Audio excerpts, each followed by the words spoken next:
Après avoir réalisé et respecté les mensurations pour l'incisif latéral inférieur, on va commencer à schématiser les faces. Donc on commence par la face vestibulaire. Donc on dessine toujours le collet sous forme d'un demi-cercle.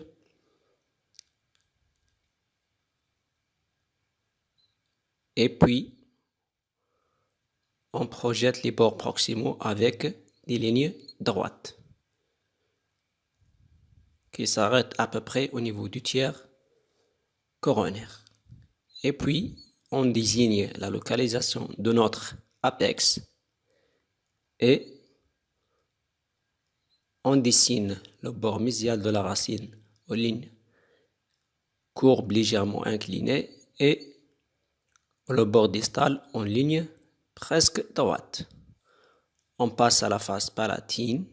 Donc, on dessine le collet sous forme d'un demi-cercle toujours. Et puis, on projette les bords proximaux avec des lignes droites qui s'arrêtent toujours au niveau du tiers coronaire.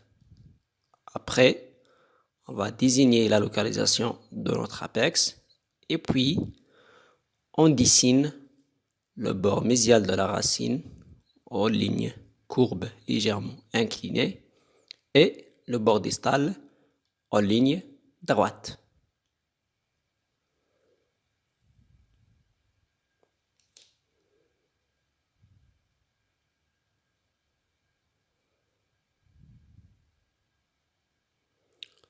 Et voilà, à la fin, on aura la silhouette ou bien le schéma des faces vestibulaires et linguales.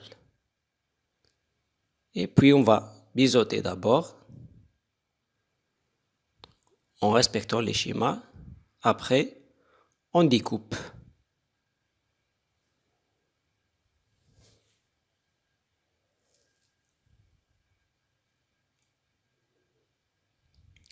On fait la même chose de l'autre côté. On commence par un biseautage et après, on découpe en respectant les tracés.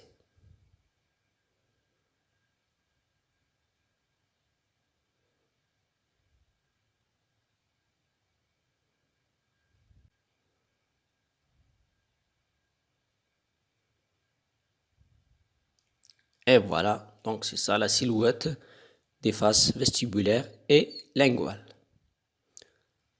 Après, on doit reprendre la hauteur coronaire sur les faces proximales.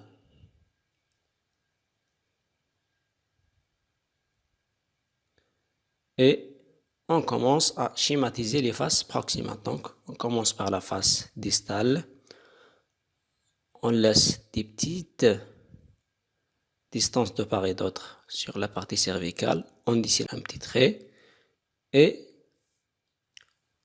on laisse un quart de la largeur du côté vestibulaire et on descend vers la moitié de la hauteur coronaire, voire plus. Du côté palatin aussi, on laisse des petites distances de part et d'autre au niveau du collet et on dessine un petit trait et puis le cingulum et la concavité linguale. Sur le côté vestibulaire, on descend en ligne droite sur la racine jusqu'au tiers apical, puis en ligne inclinée vers l'apex. Du côté lingual, donc on descend vers la mi-hauteur de la racine, puis en ligne droite, puis en ligne courbe vers l'apex. Donc on passe à la face mésiale. Donc au niveau du collet, on laisse des petites distances de part et d'autre et on dessine un petit trait au niveau du collet et on laisse un quart de la largeur et on descend vers la mi-hauteur, voire plus de la couronne. Donc, puis sur la racine, on dessine une ligne droite qui descend jusqu'au tiers apical, puis une ligne inclinée vers l'apex. Ensuite, du côté lingual, une ligne droite vers la mi-hauteur radiculaire, puis en ligne courbe. Donc, on va dessiner le cingulum, la concavité de la face linguale et le trait au niveau du collet.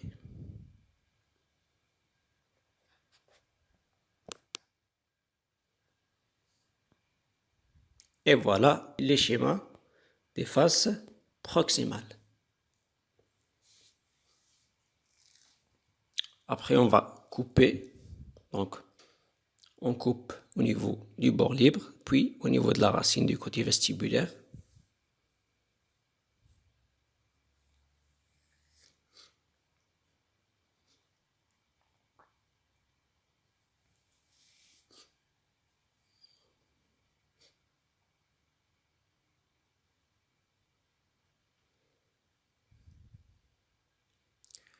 Et puis, du côté lingual. Donc, on va biseauter d'abord. On va s'approcher tout doucement au niveau de la concavité linguale.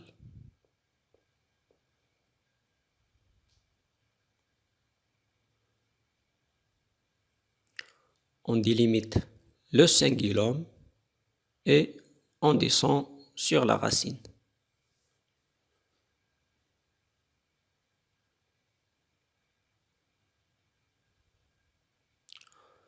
On essaye d'arranger le cingulum un peu. On travaille un peu la concavité de la face linguale. Et on commence à nettoyer notre ébauche.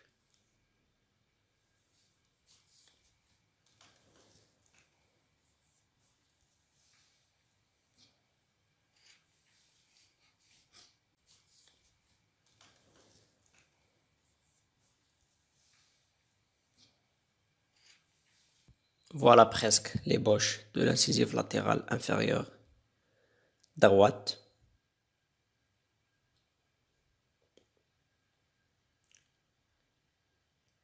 Il nous manque juste de réaliser un aspect triangulaire en vue occlusale qui commence à peu près du milieu de la face occlusale. Voilà. Et on descend sur la racine.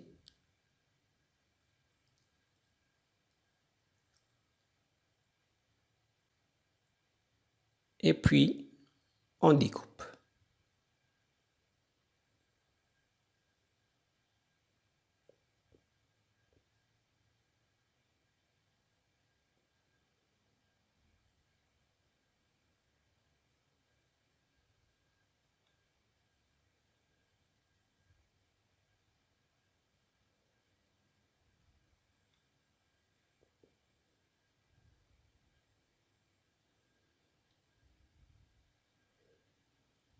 Voilà, on essaye de nettoyer l'ébauche et d'arranger et d'arrondir les angles un peu.